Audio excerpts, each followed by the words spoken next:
அனைவருக்கும் வணக்கம். Welcome to இமியம் புஷ்பாவின் சமையல்.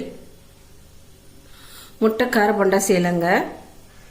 ஒரு கப்பு கோதுமை மாவு எடுத்திருக்கேன். கடாயில் நெய் ஊற்றிக்கிறேன்.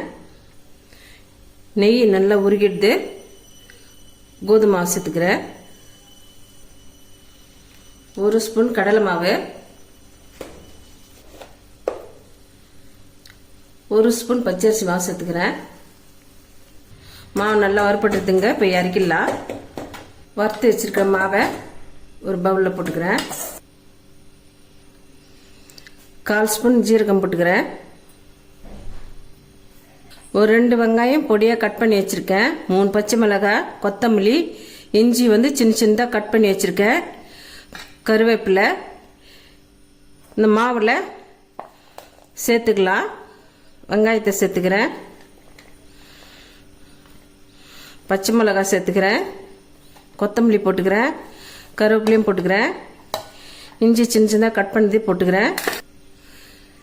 தேவையான சால்ட்டு சேர்த்துக்கிறேன்.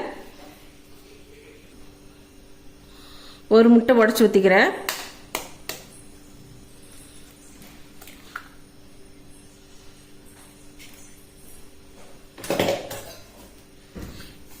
கலந்துட்டுக்கலாங்க.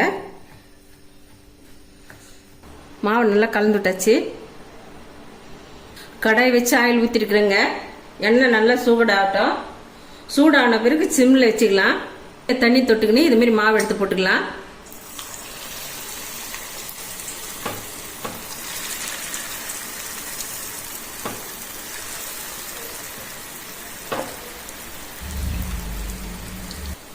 நல்லா வெந்துடுதுங்க. இப்போ எடுத்துடலாம்.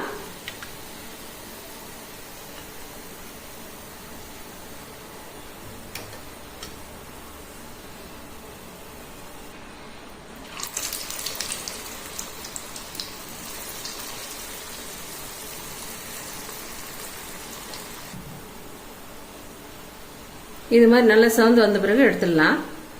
முட்டை இஞ்சி கார போண்டா ரெடி ஆயிடுதுங்க. இந்த ரெசிபி உங்களுக்கு பிடிச்சிருந்தா நம்ம சேனலை சப்போர்ட் பண்ணுங்க. புதுசாக பார்க்குறவங்க நம்ம சேனலை சப்போர்ட் பண்ணி பாருங்க. லைக் பண்ணுங்க, ஷேர் பண்ணுங்க, கமெண்ட் பண்ணுங்க, சப்ஸ்கிரைப் பண்ணுங்க. மறக்காம பார்த்துருக்க பெல் பட்டனை கிளிக் பண்ணிடுங்க. தேங்க்யூ.